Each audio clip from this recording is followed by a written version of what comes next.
السلام عليكم ورحمة الله وبركاته. ازيكم يا شباب؟ اخباركم ايه؟ يا رب تكونوا بخير. على السريع كده بقى نعمل مراجعة لذيذة ولطيفة معاكم. نبدأ الاول نشرح بالنظر بتاع الاربع محاضرات اللي داخلين في العملي.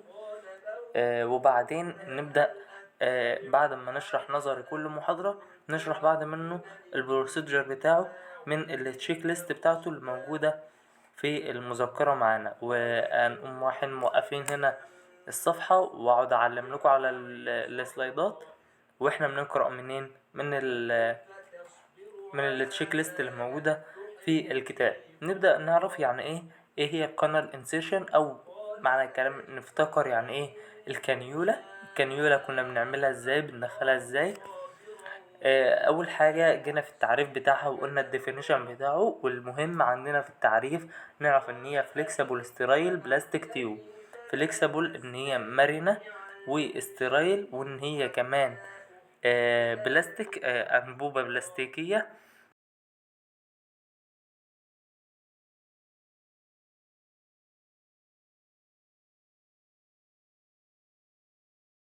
ماشي.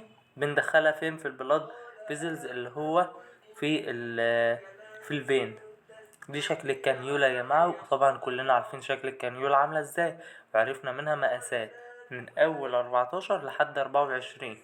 كل ما بتزيد في الرقم كل ما السن بتاعك بيقل، كل ما تزيد في الرقم كل ما السن بيقل. ماشي. ايه هي الانديكيشن بتاعتنا؟ دواء الاستعمال الناس بتركبها ليه؟ اكيد مش زينة، واكيد هو الواحد ما بيبقاش مبسوط ان هو بيتشك بسن طويل عشان يعرف دخله في ايده. دي مش زينة. اول حاجة في الانديكيشن بتاعك تعرف ان هي بندي بيها الانتي بايوتيك. ايه هو الانتي بايوتيك يا حاج؟ الانتي بايوتيك ده يا مستر اللي هو المضادات الحيوية. اما حد بيجيب محلول ملح، اول حاجه مفيش حد بعلق محلول ملح لوحده كده الا في حالات معينه كده ملناش دعوه بيها. الانتي بايوتيك ده المضادات الحيويه بنبقى بنحقنها في محلول الملح اللي انت معلقه عشان تديه البيشنت بتاعك اي في الكانيولا بتاعتك. تاني حاجة في الكيموثيرابي، العلاج بالمواد الكيميائية، ما تنفعش تاخدها دايركت كده، لا لازم عن طريق محلول تخش على الدم على طول. بعد كده كمان اي في نيوتريشن، تغذية اللي هي بتاعة التغذية الوردية. وكمان ريبيتد لابس اللي هي بنعمل بيها تيست كتير. اما يكون البيشنت بتاعك هتسحب منه بلد كتير، بتبدأ تركب له كانيولا عشان تعرف تسحب منه دم كذا مرة. يعني مثلا لو مريض، لو انت داخل لك مريض المستشفى وانت عارف ان هو هيعمل مثلا لازم ان يتعمل له 5-6 تحاليل على مدار 3 ايام، تحاليل دم. اكيد مش كل شوية هتروح تجيب سرنجة وتخش عليه وتقوم راح شكه وتسحب من دمه، لا.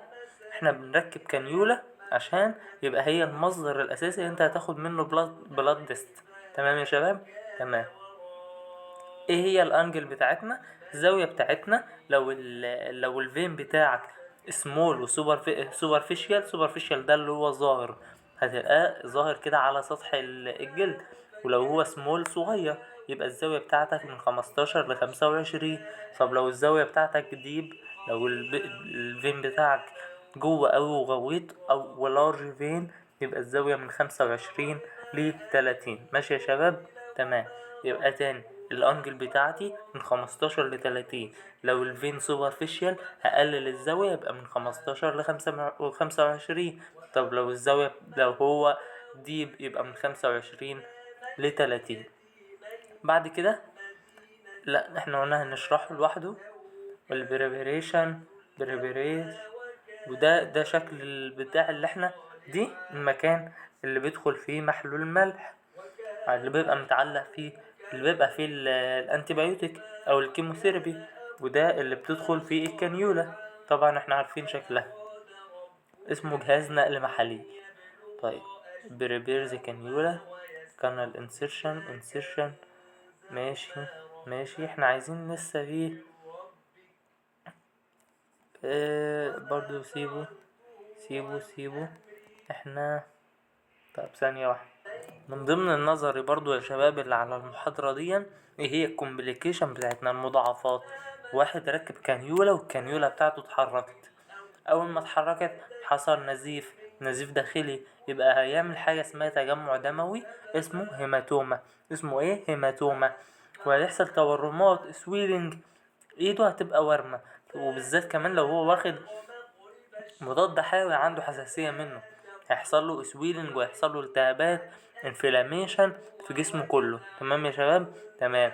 ايه تاني لو الكانيولا اتحركت؟ ممكن يحصل لوكال انفكشن، عدوى موضعية. ما هو طيب انت ايدك وسخة والكانيولا بتاعتك اتحركت، وقمت مسح ايه الدم اللي ظاهر ده بايدك الوسخة، فهيقوم عامل ايه؟ هيقوم ناقل عدوى انفكشن. ماشي يا شباب؟ ماشي. بعد كده اوكيولوجن دي اللي هي بيعمل حاجه اسمها بلاد كلوت، او بيعمل بلاد كلوت في الفين، في بلاد كلوت في البلاد، عمل جلطه دمويه في الدم. فالجلطه الدمويه دي زي ما هي واضحه في الصوره، شوف محشوره ازاي، فمخليه ان الدم ما بيعديش. او في الانفلاميشن، شايف الجدران بتاعه الوعاء الدموي منفوخه، فمخليه الدم عنده difficult او صعوبة في ان هو يتحرك. والسويلنج زي ما احنا شايفين التورم ايده ورميا. هي طبعا هنا الصورة دي معمولة غلط، لازم اصلا البتاع دي تبقى العكس، ما علينا يعني. والهيماتوما اللي هو التجمع الدموي اللي هو تكون كرات دم تحت الجلد، ودي كمان لوكال انفكشن. يبقى احنا كده عرفنا ايه هي الكومبليكيشن بتاعتنا. نبدأ ندخل فيها في البروسيجر بتاع الكانيولا. اول سلايد. في يا شباب حاجات بيزك اساسية اوي اوي اوي، لازم اي حد يكون حافظها. يعني اللي مش حافظ ولا كلمة انجليزي ولا كلمة انجليزي ولا هيعرف يحفظها، لازم الكام جملة دول حوالي 5 أو 6 تحفظهم زي ما هم اصلا سهلين، فمش مستاهلين ان انت تخسرهم. اول حاجة في الاسسمنت بتقول لها او بتقول للدكتور بتاعك تشيك. لو اول ما يقول لك قول البروسيجر بتاعك، قوم بالكلام الهري اللي انا هحكيه لك ده. تشيك دكتور اوردر يعني ايه؟ انت بتشوف امر الدكتور والاوردر بتاع الدكتور طالب منك تعمل ايه. بعد كده في البلاننج تعمل جذر اكويبمنت، تبدا تجهز المعدات بتاعتك. طيب بعد كده بتعمل تشيك ذا MAR اللي هي ميديكيشن ادمنستريشن ايه ريكورد. دول احفظهم صم زي ما انا بسمعهم لك كده اهو. انا بسمع من غير كتاب، انا بسمع من السلايدات. هتقوله في البريبريشن ايه في التحضير بقى؟ احضر ازاي بقى ان انا ادي محلول ملح للبيشنت بتاعي اللي مركب كانيولا. اول حاجه بقول كده، وبرضو دي من الحاجات الاساسيه اللي انا بسمعها. يبقى انت حفظت 3، كمل حفظ معايا دول. هاند واشنج، وبعدين وير جلافز، تغسل ايديك وبعدين تلبس الجلافز. ريموف اوفر كاب سوليوشن. لا كده هيبقى احنا دخلنا في المحاضره بتاعتك. في قبلها بتبدا، يعني خلينا مثلا هات هنا ثانيه واحده. ماشي لسه ما وصلناش، اما نوصل لها هقول لكم عليها. الاول بقى التحضير، انت بتحضر الدواء قبل ما تروح للبيشنت بتاعك. فبتحضره ازاي؟ اول حاجه بتريموف ذا اوفر كاب اللي موجود على السوليوشن بوتل، اللي موجود على ازازه المحلول الملح. وكمان بكلين الرابر ستروبر ويز كحول سواب. الجزء الرابر اللي على سواء هو عليه جزء رابر او معلهوش، انت بتمسح الجزء ده بكحول سواب اللي انت بتدخل فيه جهاز نقل المحاليل. بتمسحه بالكحول سواب من الانر للاوتر او وان دايركشن. ماشي. وبعد كده بتستناه لحد ما يبقى دراي، ينشف خالص. بعد كده close the clamp on the IV set and remove the protective cover over the spic. ثانية. بيقولك ان انت تقفل الكلامب ده، اسمه كلامب. فانت بتقفله اهو، اسمه رولر كلامب. تقفل الكلامب اما شايف البتاع اللي بتلف دي، اما تجيبها هنا اللي موجودة في جهاز النقل المحلي، اما تجيبها هنا يبقى انت كده قفلته. عشان الحاجات دي عملي وانت هتعملها قدام الدكتور هناك. تقوم راح قايل لها كلوز ده الكلامب اللي موجود فيه جهاز نقل المحاليل، وتقوم جايب دي هنا. ماشي. وبعدين تبدأ تعمل لها تدخلها في محلول ملح. يبقى تاني من اول الجزء دي عشان نبدأ نعرف احنا بنتكلم نقول ايه. هتشيل اللي هو الكابل اللي موجود على سوليوشن بوتل، الجهاز اللي هي محلول ملح بيبقى عليه كابكة بتشيله. ماشي. بعد كده بتقوم راح قايل لها ايه، بتقول لها كلين للرابر ستروبر او الجزء اللي هو البلاستيكي اللي مكان اللي احنا بندخل فيه جهاز نقل محاليل. مش احنا بندخل جهاز نقل محاليل من هنا في الجزء اللي هو الرابر اللي موجود فيه محلول ملح. ماشي تمام. بعد كده بتستناه لحد ما يبقى دراي. انت هتقول زي ما انا بقول بالظبط كده، عشان الجماعة اللي ما بيعرفوش يقرأوا بالانجليزي كله هتقول زي ما انا بقول كده، او تترجم عربي يعني اللي انت تحبه، بس المهم تقول حاجة لله. بعد كده الكلامب بتاعك تبدأ تعمله كلوز اهو، ولا كلوز ذا كلامب اون ذا اي في سيت، وبعدين ريموف ذا بروتكتيف كفر اوفر ذا سبيك. تمام. الجزء ده السبيك ده بيبقى عليه كفر بتشيله عشان تعرف تعمل له ايه، انسرت فيه محلول الملح. ماشي. بعد كده خلاص حفظنا دي. بعد كده بقول لك هانج سوليوشن بوتل اون اي في ستاند اند انسرت ذا سبيك. ماشي. بتدخل اللي هو الجزء ده السبيك ده، نبدأ تعمل بقى انسيرت السبيك في الجزء الرابر ستروبر اللي موجود فيه محلول الملح. تقول لها كده وتقول لها تعمل انسيرت السبيك او انسيرت لجهاز نقل المحاليل في جزء الرابر ستروبر اللي موجود فيه جهاز نقل اللي موجود فيه محلول الملح.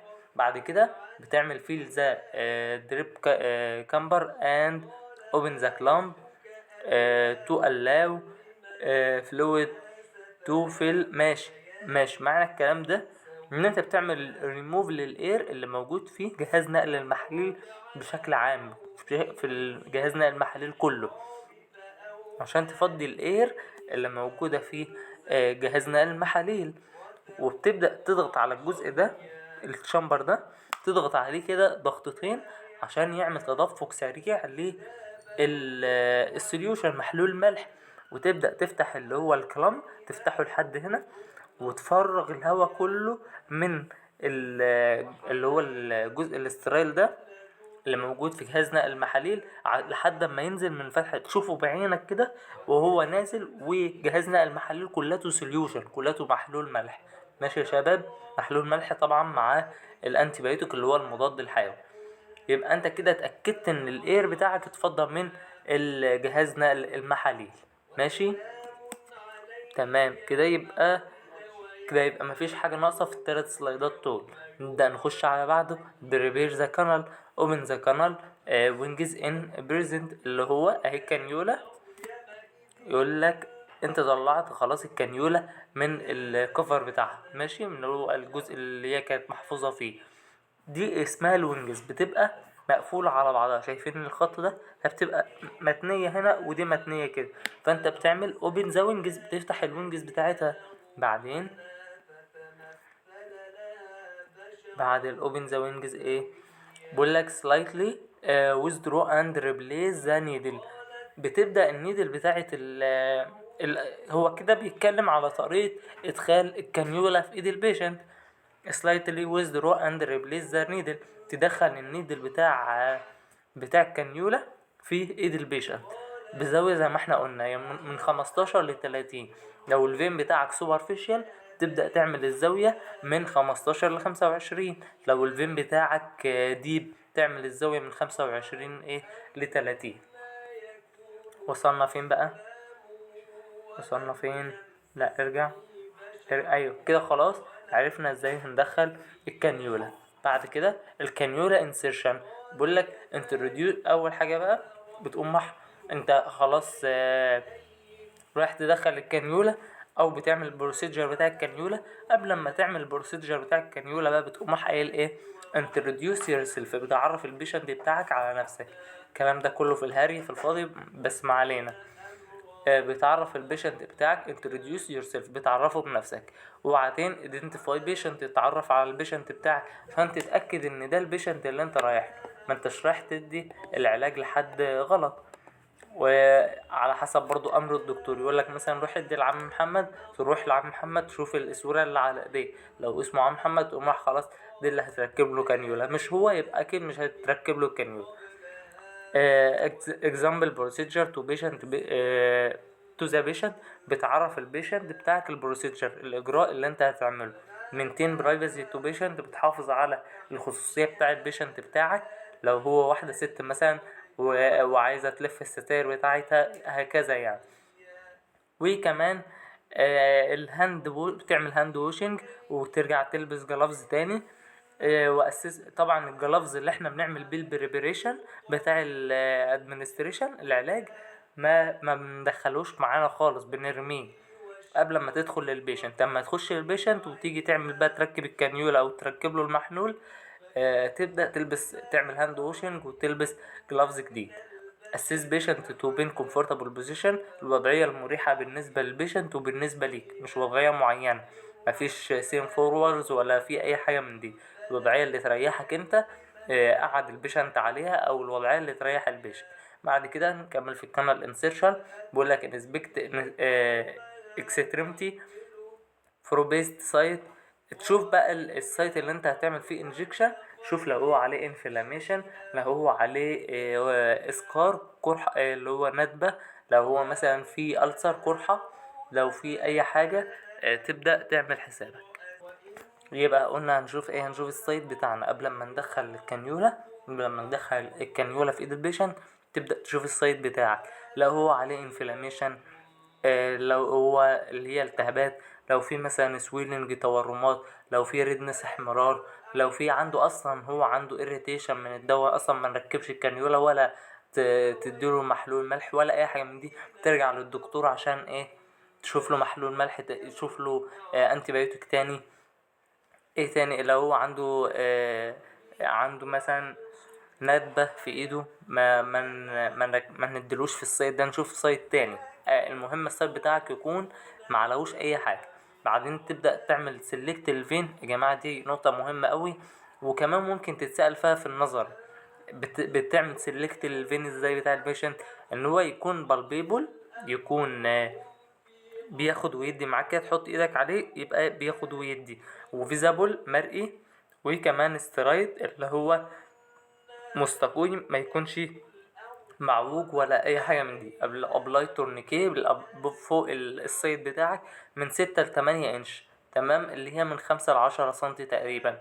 and ask patient to close on the open finger. بتخليه يقفل ويفتح الفيست بتاعته، قبضة الايد بتاعته كده تخليه ايه، يعمل لها open وكلوز open وكلوز لحد اما العروق على حسب الجرافيتي بتاعتك ان هي ايه تبدأ تظهر الفين.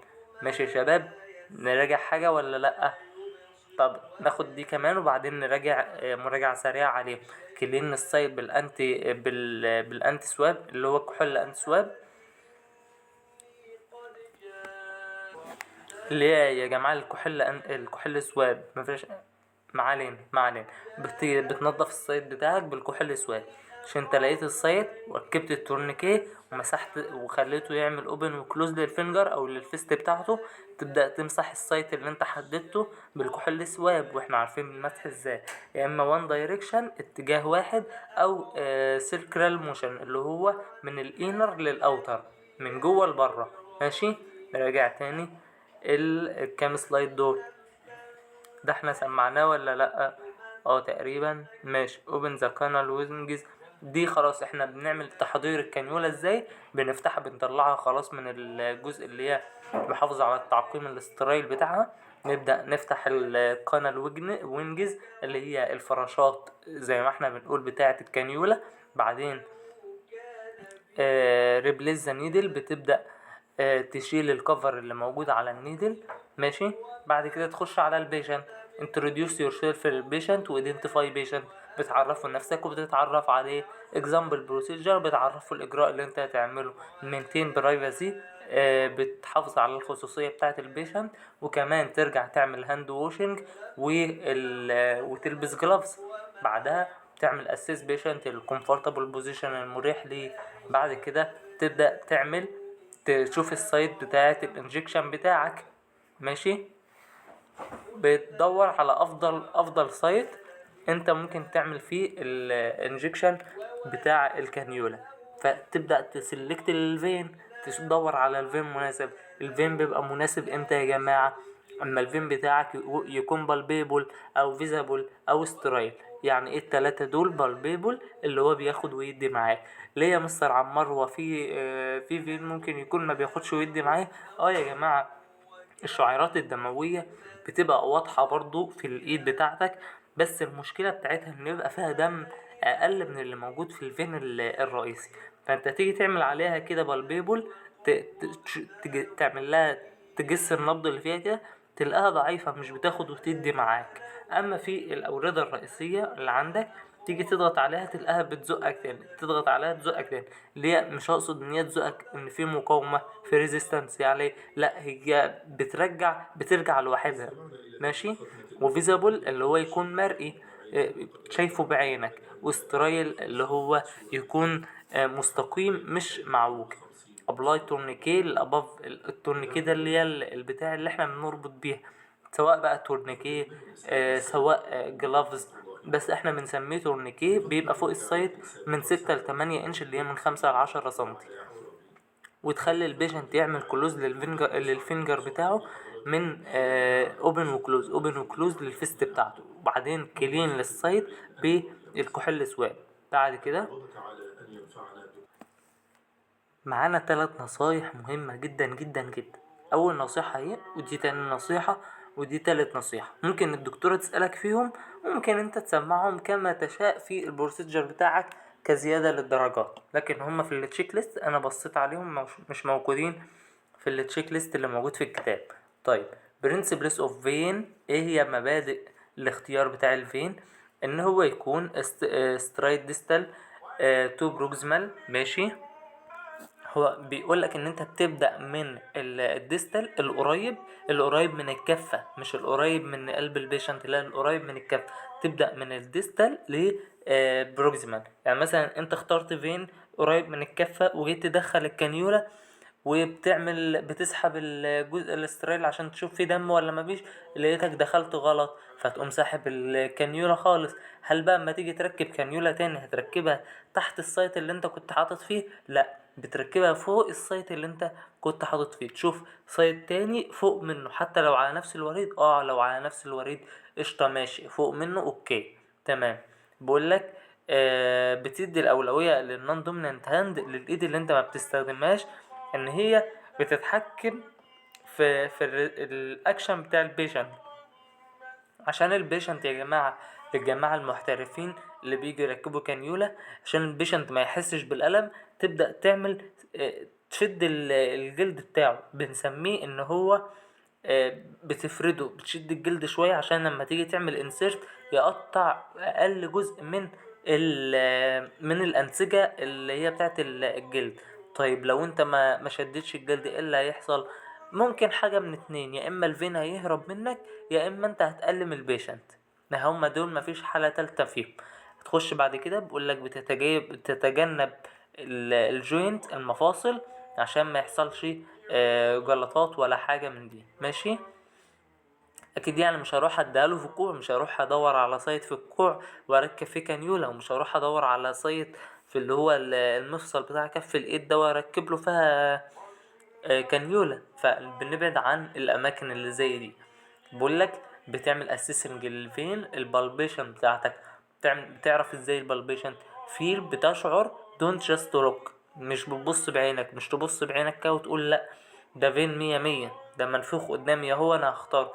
لا، تعمل له فيل بتشعر بيه عشان تعرف البالبيشن بتاعك كويس ولا لا، لان البالبيشن احسن 100 مرة من اللوك، لان اللوك ساعات بيخمك.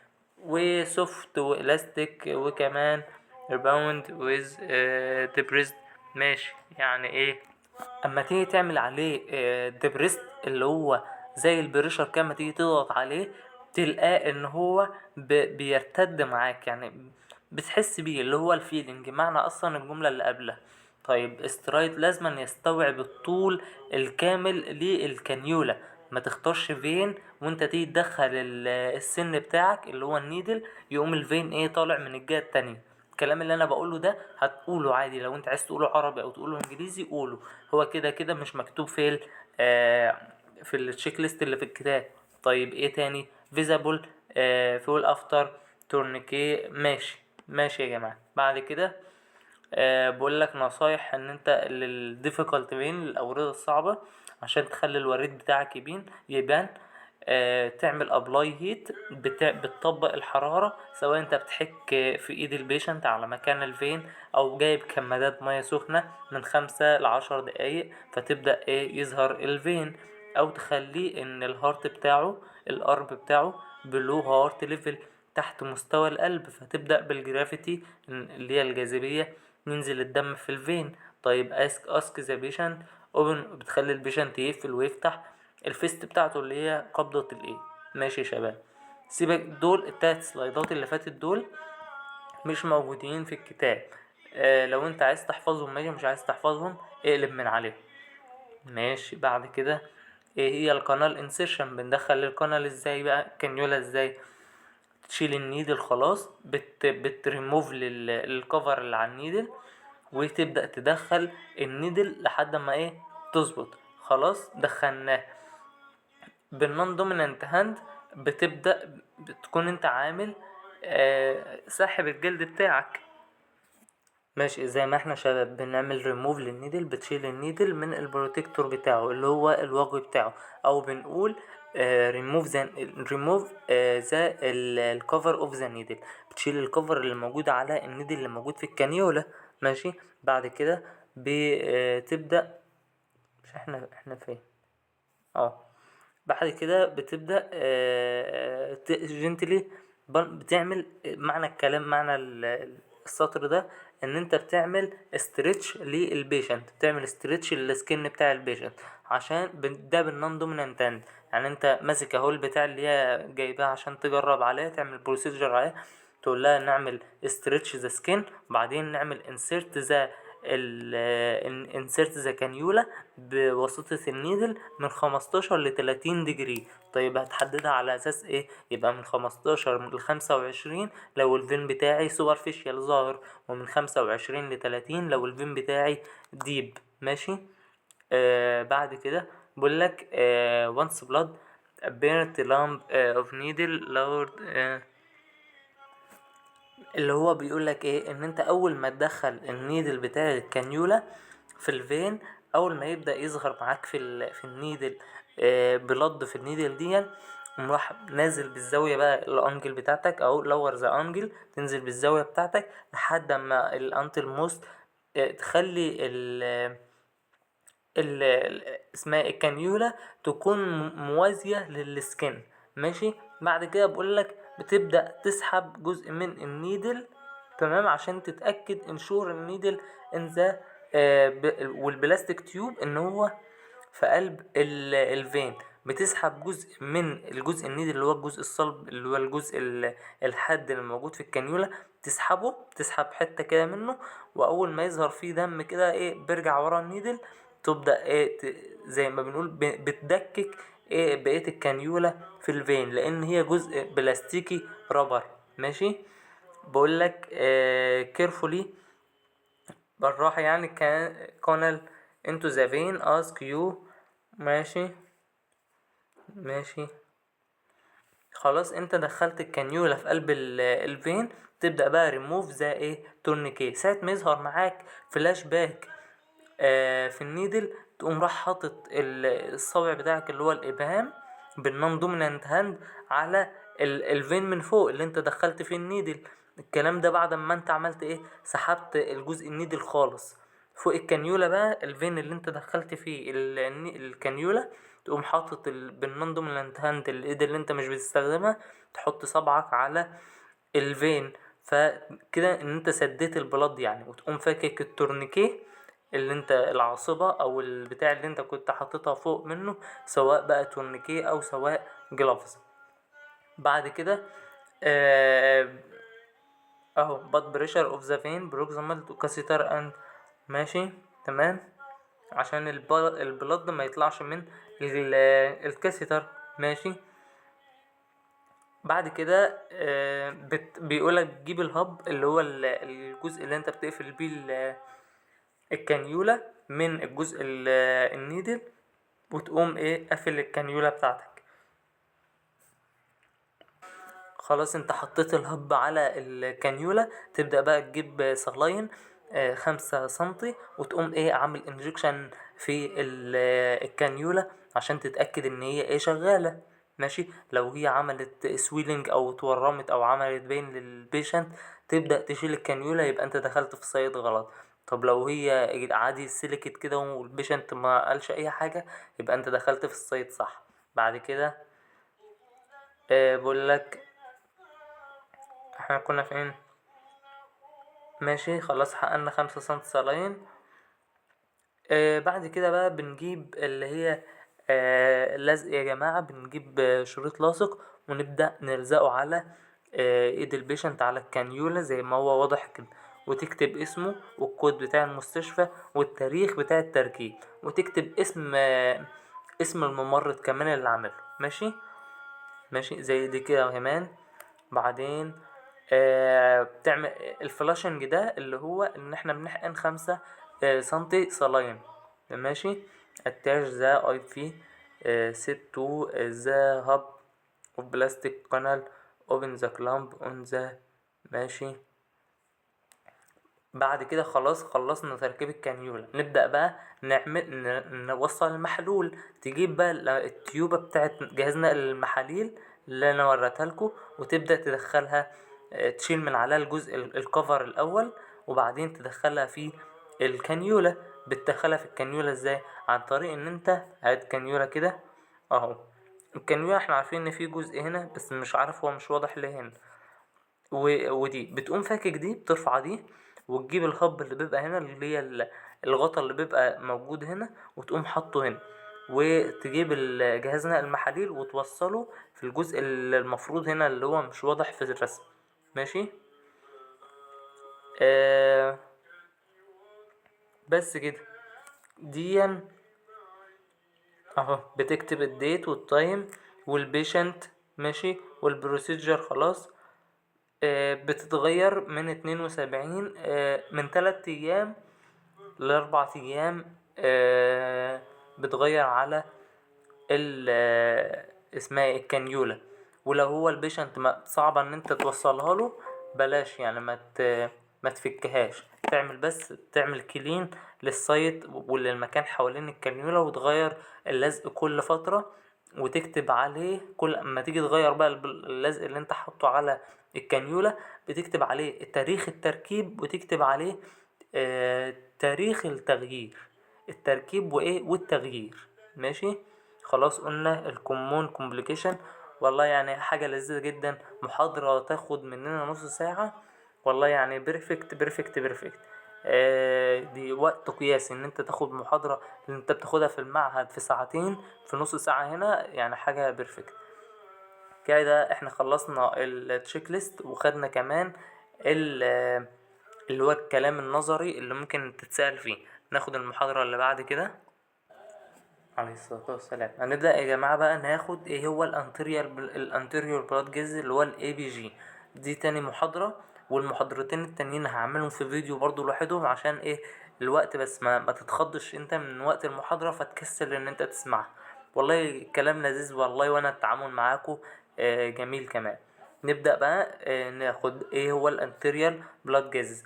بقول لك البلاد تيست، ان انت بتعمل بلاد تيست الميجر للاكسجين والسي او 2 ليفل مستواهم، وكمان بتشوف البي اتش بتاع الدم بتاعك. ماشي. طيب ناخد ايه هي النورماليتي اللي موجودة عندنا. اول حاجة انا عامل لكم ملخص تحفة تحفة للاربع محاضرات دول، وهبعتهم لكم على جروب الواتس. بقول لك هناخد ايه هي الكومبوننت، المكونات بتاعت الاي بي جي بتاعت العينة الدم الشريانية. هناخد هما 5. ماشي. نبدأ ناخد ايه هو العلاقة بالاكسجين. يعني اول صنف اساسي معانا في الدم الاكسجين، يبقى البي اي او 2 اللي هو بنقول عليها ال بارتيريال بريشر اوف ارتيريال اكسجين، اللي هو بيقيس ضغط الاكسجين اللي الدايب في الدم. طيب ده ملناش علاقة بيه، احنا عايزين نعرف ايه هي النورمال بتاعتنا. النورمال من 80 ل 100. mmHg مليمتر زئبقي. الBaO2 من 80 ل100 مليمتر Hg. طيب والSaO2 من 95 ل100 في المية. يبقى الأكسجين كلته لحد 100.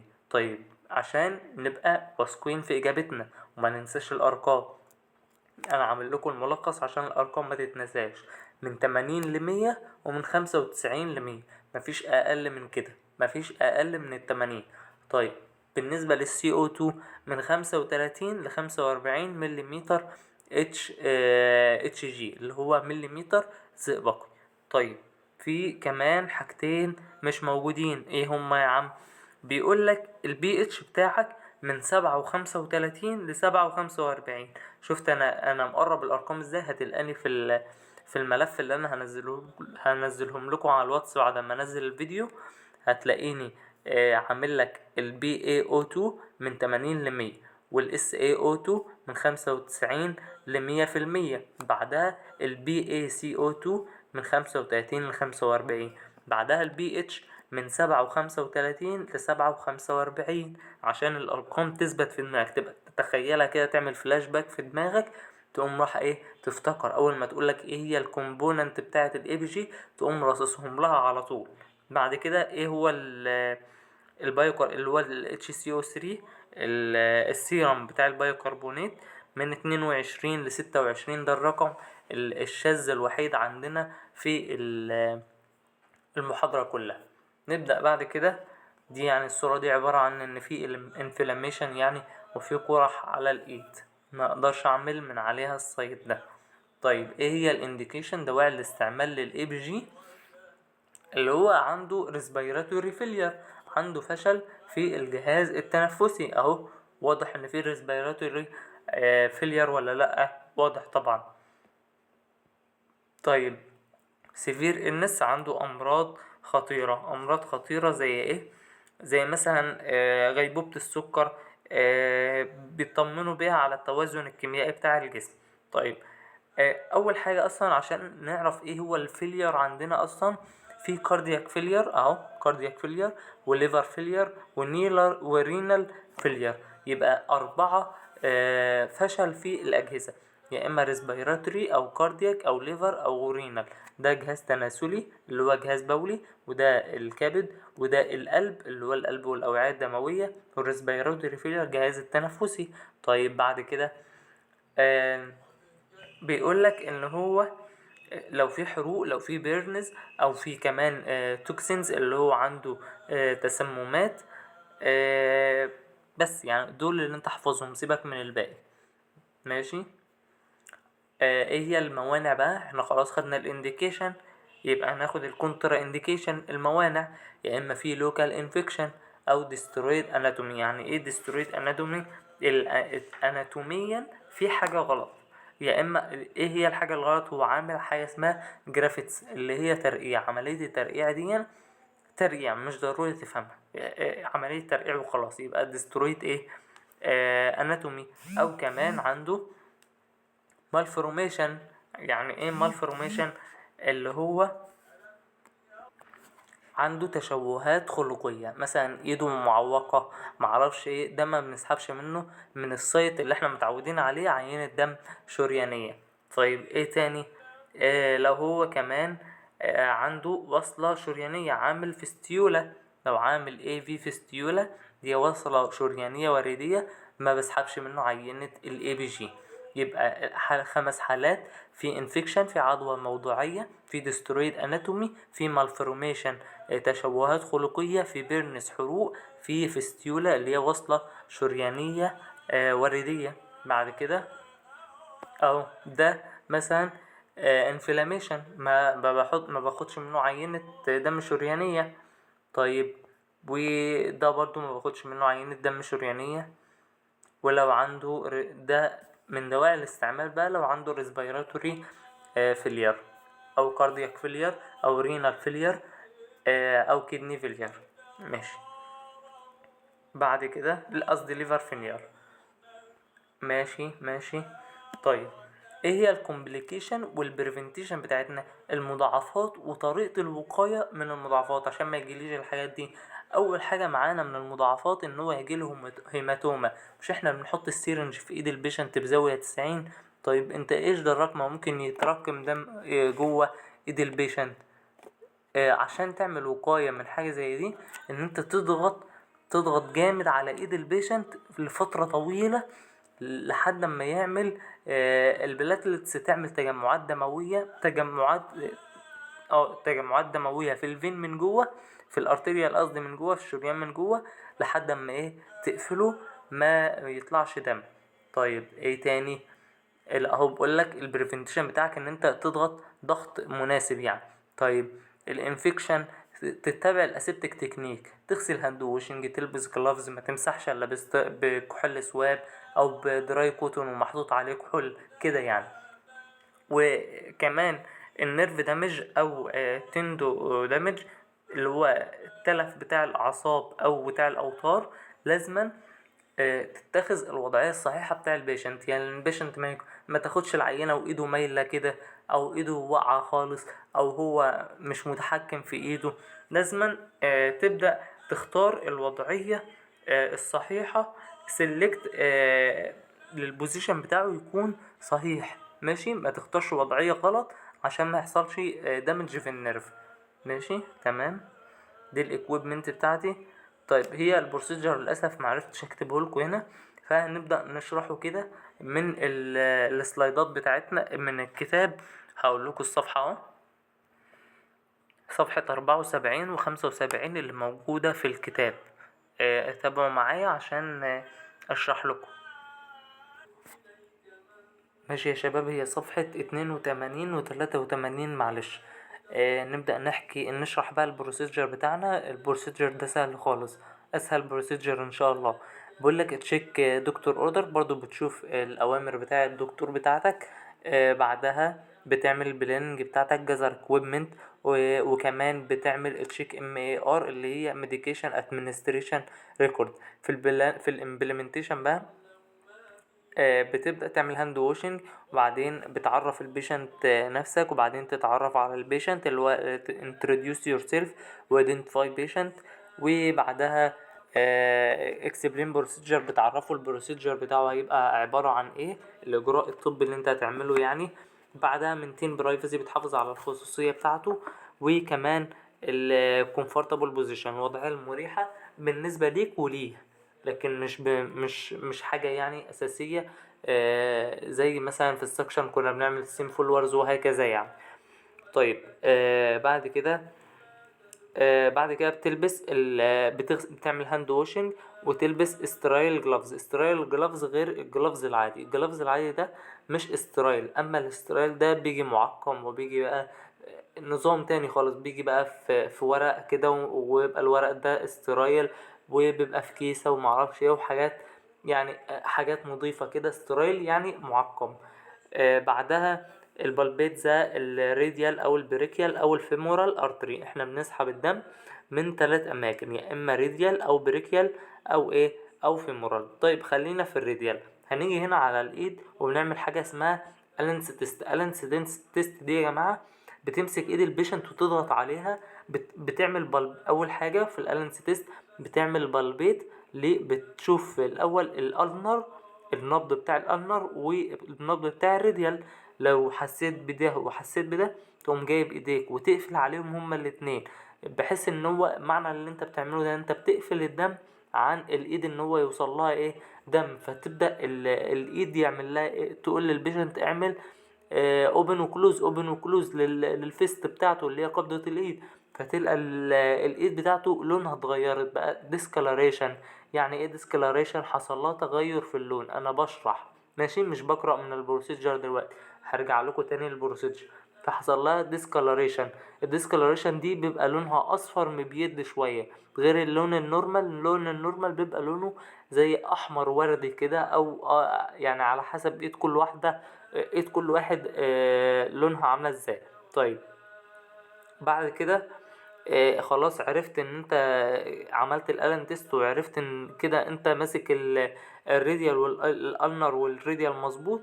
ابدأ مثلا شيل البريشر من على الالنر، بحيث ان هو لو في رجع الدم لون الايد في 3 ثواني للون الاحمر الوردي بتاعه، يبقى انت كده كنت قافل على الانر. طيب ارجع تاني اعمل بريشر على الانر وافتح الراديال. لو انت فتحت الراديال ولقيت الايد رجع لونها تاني برضو الاحمر الوردي، يبقى كده قشطه تمام. يبقى انت قدرت يا معلم تحدد السايت الصح.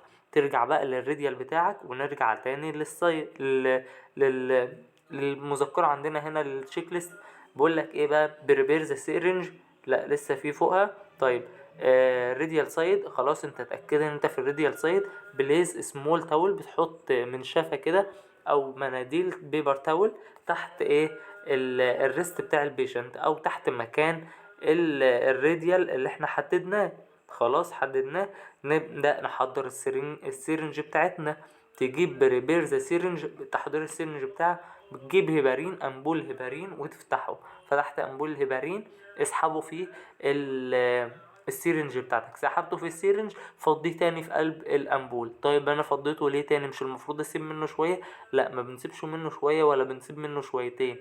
انت عايز بس الجدران بتاعه السيرنج تكون عليها هيبارين. خلاص تمام. فضيت السيرنج، اسحب السيرنج البلانجر بتاع السيرنج لحد مثلا 3 سنتي او 4 سنتي على حسب تشيك دكتور اوردر.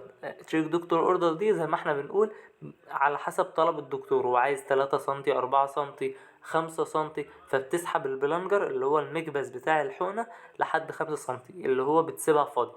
بعدها تبدأ تمسكها، تمسك الحقنة بإيدك وتمسح السايت اللي هو بتاع اللي انت هتعمل منه، تسحب منه الدم بالكحول سواب، يا اما وان دايركشن او سيلكر موشن من الانر للاوتر. ماشي. بقول لك فيل الونج كروس. ماشي خلاص، انت حددت ان انت في الراديال انر اند بالبي وحسيته ماكسيمم بلس. ماشي، عرفت ان هو الماكسيمم بريشر هيبقى فيه الراديال. ماشي. بيقول لك بقى بالبربير سكين. ماشي، بتمسح السكين بتاع البيشنت بالكحول الاسود. انا كنت بشرح ودلوقتي قرأت لكم من التشيك ليست بحيث ان انا لو ناقص حاجه ارجعها لكم.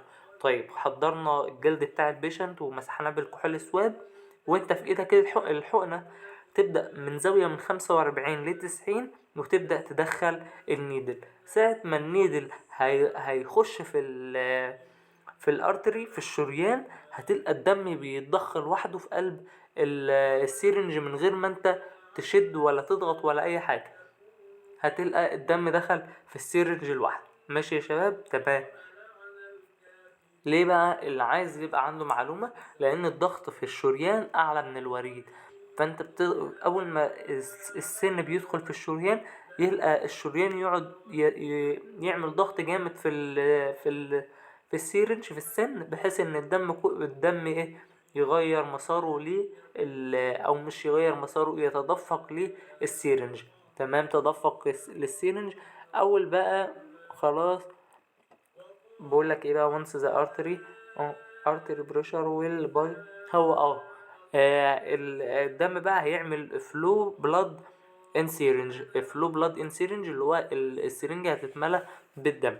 بعد ما بتسحب الدم بتاع اللي انت عايزه. ماشي. بيحصل ايه؟ بيحصل ان البيشنت بتاعك خلاص انت تسحب السيرنج، فبتبدأ تسحب السيرنج بتاعك withdraw syringe and apply frame pressure. بتبدأ تضغط الضغط المناسب اللي على السايت اللي انت طالع منه. طيب تتخلص بتعمل بالإبرة ازاي؟ اول حاجة انت خلاص طلعت بالإبرة او طلعت بالسيرنج من ايد البيشنت. طيب انت محتاج تقفلها وعايز توديها المعمل وعايز تضغط على ايد البيشنت، هتعمل ايه؟ وكل ده بياخد وقت. اول حاجة انت بتعمل حاجتين مع بعض. بتجيب السيرنج تفضل في ايدك كده زي ما هي، وتجيب قطن او دراي قطن وتضغط جامد جامد على ايد البيشنت. اهو مكتوب في رقم 18 من 10 فريم بريشر اون ذا بانكتشر سايت فور 5 مينيت. تضغط على ايد البيشنت لمدة 5 دقايق كاملين. 5 دقايق تعدهم دقيقة تضغط عليه ضغط جامد جامد جامد، بحيث ان الدم ان هو ما يعملش حاجة اسمها هيماتوما. اللي هي تجمع دموي تحت الدم تحت الجلد. ماشي. طب لو البيشنت بتاعي ده بياخد انتي كواجوليت ميديكيشن، اللي هي ادويه للسيوله، بتضغط من 10 ل15 دقيقه، يعني في حوالي ربع ساعه. طب الربع ساعه دي يعني السيرنج في ايدي، طب ما كده غلط. غلط ان السيرنج في ايدي كده ممكن تبوظ. دي بقى الخطوة التانية بتعملها وانت في ايدك السيرنج وانت بتعمل ضغط. بتاخد السيرنج دي وتعمل بالوان هاند تكنيك، بتحط الكفر بتاعها على اي سطح سوبرفيشال جنب منك، وتبدأ تاخد السيرنج وتدخلها في الكفر بوان هاند تكنيك. تمام. بعد ما تحطها بوان هاند تكنيك، بتدور على المكان الايس او اللي اسمها ايه الايس، اللي هو الوعاء الثلجي يا جماعة، اللي هو الايس بتاعك. تقوم راح حاطط فيه السيرنج بتاعتك لحد ما تخلص بريشر، وتبدأ تعمل لها ارسال على المعمل. لو انت معاك مساعد بتبدأ اصلا بتديله السيرنج وهو بيستخدم وان هاند تكنيك، وكمان بيحطها في الايس ويجي يبعتها على المعمل على طول. يبقى احنا كده سمعنا 15 و16. 16 بقولك دوز انتباه البلانجر ده ممنوع ان انت تسحبه. تسحب البلانجر او تعمل له بريشر، لا. بتقول لي افضي الهواء اللي في السيرنج، اصلا الهواء فاضي. انت ما تشغلش دماغك باي حاجه. انت بس اللي عليك ان انت تعملها بوان هاند تكنيك وتحطها في الايس وبس. متضغطش على البلانجر. ليه بقى؟ لان بيعمل اتشانج في الريزلت، بيغير في النتيجه اللي انت عايزها من معمل التحاليل. طيب خلصنا 15 وخلصنا 16 وكمان خلصنا 17 وخلصنا 18. طيب 18 بقى بقولك بعد ما خلصت بتجيب بقى دريسنج اللي هي ضمادة، وضمادة ضاغطة، وتحطها على السايت بتاع اللي انت طالع منه بالدم، اللي انت واخد منه عينة الدم الشريانية اللي هي الاي بي جي. في مرضى بقى بيحتاجوا مراقبة، اللي هو بتعمل له requiring serum monitor of arterial blood gases and اللي انت بتحتاج تاخد منه عينات دم متكررة، مش بتاخد منه مرة او اتنين او تلاتة، بتاخد منه كتير. ليه؟ لانه هو داخل مثلا على عملية او داخل على حاجة، بنعمل له حاجة اسمها كاسيتر، كاسيتر ارتري، قسطرة شريانية. ماشي. راحت فين بالظبط عشان اقول لكم مكانها؟ ارتيريال كاسيتر، اللي هي موجوده في رقم 19 في السطر الثاني. ليه بقى دي يا جماعه؟ بتبقى متصله كونكت تو فلاش سوليوشن، متصله بمحلول محلول ملحي من الهبارين، متصله بمحلول ملحي من الهبارين عشان ما يحصلش تجلطات في الشريان. تمام. خلاص بعت العينه الايس سبازم، بعت العينة اللي انت حطيتها في الايس على المعمل. ماشي. بعدها بترجع البيشنت بتاعك للكمفورتابل بوزيشن بتاعه. بعدها تبدأ جذر اكويبمنت، بتلم كولكت اكويبمنت، بتجمع المعدات بتاعتك. ماشي. كولكت اكويبمنت. ايه تاني؟ ماشي. بيقولك كمان بتخلص من الحاجات اللي كانت معاك، اللي هي زي مثلا الريموف جلافز برضو بتتخلص منه. ولو في اي حاجة حواليك تبدأ تتخلص منها، مثلا الورقة كذا معرفش ايه، الورقة اللي هي كانت بتاعة البلاستر معرفش، بتتخلص منه كله. ماشي. بعد كده بريموف للجلافز والهاند ووشنج، وبتعمل ايفالويشن بالبيت ذا البلس، بتقيس البلس بتاع البيشنت، تشوف البلس بتاعه عامل ايه بعد ما سحبت العينة بتاعتك. طيب بتفحص السايت اللي انت عملت منه بانكتشر، الثقب يعني، الموضع اللي انت خدت منه العينة. تشوف الايد لو هي كول، اسس فور كولد هاند، لو الايد بتاعته باردة ولا لأ. وكمان بتشوف ان هو حصل لها ديسكالاريشن ولا لأ. وبتعمل ريكورد والريبورت لو في اي ابنورماليتيز ظهرت على البيشنت. ان شاء الله اشرح لكم المحاضرتين الباقيين اللي هم بتاع النازو جاستريك تيوب، سواء بتاعه الانسيرت او الريموف او بتاعه الفيدنج مع السي في بي، في المحاضرة في الجرعة الجاية ان شاء الله. يعني شيروا بقى الفيديو ده يا جماعة لجميع زمايلكم. انا عارف ان هو فيديو طويل بس فيه كل الافادة ان شاء الله، مش هيطلع منه حاجة في الامتحان. وانتظروا يبقى لسه كده لسه لكم فيديوهين، فيديو اقول فيه كل النظر بتاع الست محاضرات او السبع محاضرات، والفيديو التاني بتاع العملي والبروسيجر بتاعه. السلام عليكم ورحمة الله وبركاته.